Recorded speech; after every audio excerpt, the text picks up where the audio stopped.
Bonjour et bienvenue pour ce nouveau page à page consacré au Giant Size X-Men numéro 1. Il s'agit d'un numéro anniversaire pour célébrer les 50 ans du Giant Size X-Men. Ce numéro qui a vu naître les nouveaux X-Men.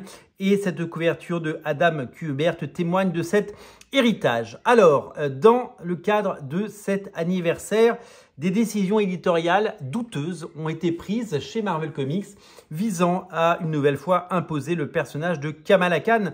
Elle a, vous le savez, d'abord été présentée comme une sorte de Inhumans qui avait développé ses pouvoirs avec ce cocon qu'il a vu naître.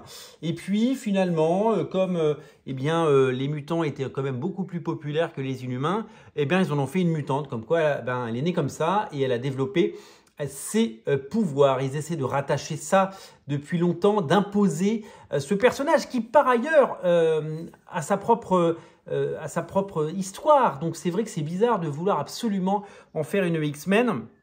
Et si bien que Marvel a commandé à différents auteurs, nous allons le voir, une série, parce qu'il n'y en aura pas qu'un des Giant Size, une série de Giant Size, donc d'épisodes géants, dans lesquels on revisite les très grands classiques et les plus grandes sagas, notamment la saga du Phénix Noir, l'ère d'Apocalypse, avec le personnage de Kamala Khan, comme si elle avait toujours été là. Un petit peu comme, vous savez, quand le personnage de Sentry a été créé et qu'on nous a dit que, en fait, il a toujours été là, Sentry, vous ne l'aviez pas vu?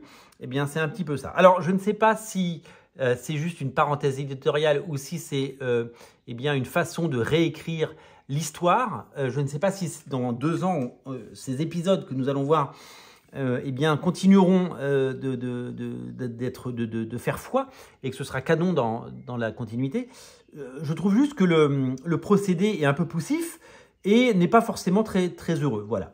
D'autant que le personnage de Kamala Khan, je vous le dis, a sa propre légende, a sa propre vie, a sa propre existence et n'a pas besoin de faire partie des nouveaux X-Men pour exister. Voilà.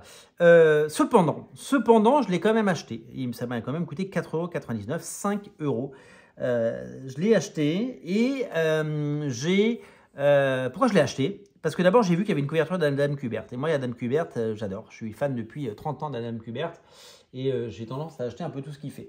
Et puis, c'est lui qui dessine les intérieurs. Voilà pourquoi je l'ai acheté, parce que quand j'ai commencé à le feuilleter, c'est lui qui a dessiné cet épisode. Et je n'avais pas du tout calculé ça. Et donc, du coup, voilà pourquoi je l'ai pris. Donc, on reconnaît la couverture, les dessins. Est-ce que c'est du Dave Cockrum ou est-ce que ça a été redessiné? Je crois que c'est du Dave Cockrum.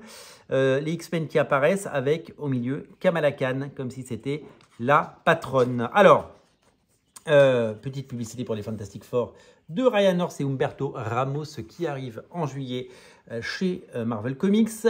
Nous démarrons avec la légende des Ascani. Vous connaissez les Ascani, dans un futur ténébreux à la Mad Max et dans un futur un petit peu sombre. Voilà.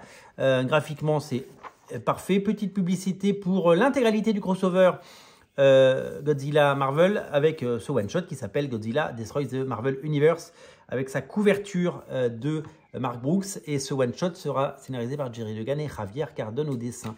Donc voilà, donc on rentre évidemment par le prisme de la transformation et de Légion, le personnage de Légion qui revient pour la 180e fois et qui certainement va changer le cours de l'histoire comme il l'a déjà fait. Petite publicité pour le Green Goblin numéro 1 de Mark Guggenheim, Ethan S. Parker, Guy Griffin, Sheridan, Matteo Della Fonte et une couverture de Liber Mero qui fait de plus en plus de couvertures pour Marvel. Et voilà, donc nous avons ce one-shot qui est scénarisé par Jackson Lansing et Colin Kelly qui ont fait du Captain America, vous le savez. Au dessin, c'est Adam Kubert avec les magnifiques couleurs de Laura Martin. Il y aura une deuxième petite histoire magnifique, très bien dessinée. Scénarisé par Alewing et dessiné par Sarah P. Kelly qui, après avoir fait des choses très bizarres ces dernières années, revient avec un petit niveau. Voilà. Donc là, on a Kamala Khan dans les rues. Regardez, elle jette son papier dans la poubelle. Elle est sympa. Et là, boum, petit paradoxe temporel. Et elle arrive many years ago, il y a quelques années. Et elle arrive devant Cyclope, qui n'est pas content parce qu'il a perdu les X-Men. Donc c'est le Cyclope, évidemment, de l'avant. Et donc voilà, Kamala, Kamala il connaît Kamala parce que vous le savez qu'ils ont travaillé ensemble, puisque quand le Cyclope du passé est venu pendant l'ère Bendis dans le présent, ensuite ils ont créé un groupe qui s'appelait les Champions, avec notamment Miles Morales et Cyclope. Et donc du coup ils se connaissent. Donc là, bon, il a l'air un petit peu plus vieux, mais c'est pas grave. Mais en tout cas, c'est très très bien dessiné par Adam Kubert. Et donc, il lui présente, elle préfère, voilà, c'est Kamala Khan, on se connaît, on a bossé ensemble. Du coup, elle a droit à un costume. Peu de petite publicité pour les X-Men 19, toujours de Jed MacKay avec Neto Diaz et une couverture de Ryan Stegman avec, regardez, un Warlock très bien. Donc voilà, et donc là les X-Men arrivent et donc nous avons la présentation des X-Men telle que nous la connaissons avec Wolverine dans le coin qui boude, mais avec donc l'apparition donc c'est après, c'est pendant le Giant Size X-Men, c'est une fois que le professeur Xavier a recruté sa fine équipe, et donc l'arrivée de Cyclope tel que nous l'avons vu dans les pages de l'épisode dessiné par Dave Cockrum. Et donc ils partent en mission sur Krakoa, déjà Krakoa, pour sauver les X-Men. Et donc voilà, il y a des plans magnifiques. En fait, donc moi ce que j'aime dans ce comics, alors bon, il y a Légion hein, évidemment qui est dans le coin. Il y a Légion qui est dans le coin. Ce que j'aime dans ce comics, c'est la réinvention et l'espèce d'hommage un peu fou du fantastique Adam Kubert au génialissime Dave Cockrum. Ah, Krakoa est là.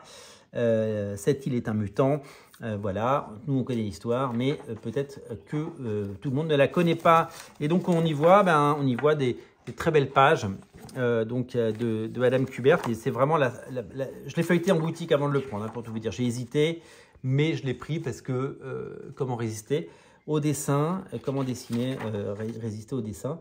Donc voilà, elle fout une petite mandale à Légion et pour essayer de rétablir un tout petit peu d'ordre dans toute la continuité, elle tombe et elle arrive à une époque différente. Elle n'est plus à la même époque et là c'est le Phénix qui se réveille, elle a changé d'époque, donc elle va continuer à voyager. Et donc il y aura un autre Giant Size, c'est à suivre, Giant Size Dark Phoenix Saga. Donc Kamala Khan va continuer à parcourir l'histoire des X-Men. Voilà, donc c'est un petit peu le pitch de cette série. Est-ce qu'on a les auteurs? Non, on n'a pas les auteurs, on les aura après. Et donc ça, c'est Sara Pichelli. Sara Pichelli qui situe son histoire en Italie, comme vous pouvez le voir. Et donc c'est très joli, c'est du Sara Pichelli, très joli, avec le professeur Xavier. Et donc toujours à la recherche de nouveaux mutants comme vous pouvez le découvrir et donc voilà, c'est super chouette. Alors donc il y a pas de, j'ai pas les auteurs du prochain, mais en tout cas là, en tout cas je pense pas que je prendrai les prochains. Alors il y en a un sur l'ère d'Apocalypse, donc avec les premières pages du retour à l'ère d'Apocalypse par Jeff Loeb et Simone Nimeo, donc peut-être que celui-là je le prendrai, mais en tout cas celui-là je l'ai pris exclusivement pour Adam Kubert et je n'ai pas été déçu parce que c'est quand même de qualité. Voilà, merci d'être aussi nombreux à regarder Radio Comics, merci pour votre fidélité. Je vous retrouve très bientôt pour de nouvelles aventures et de nouvelles émissions. Je n'ai plus qu'à vous dire une seule chose, c'est eh bien profitez, régalez-vous et lisez les comics. N'oubliez pas de vous abonner si ce n'est pas déjà fait à Radio Comics. On se retrouve très bientôt. Salut, bye bye.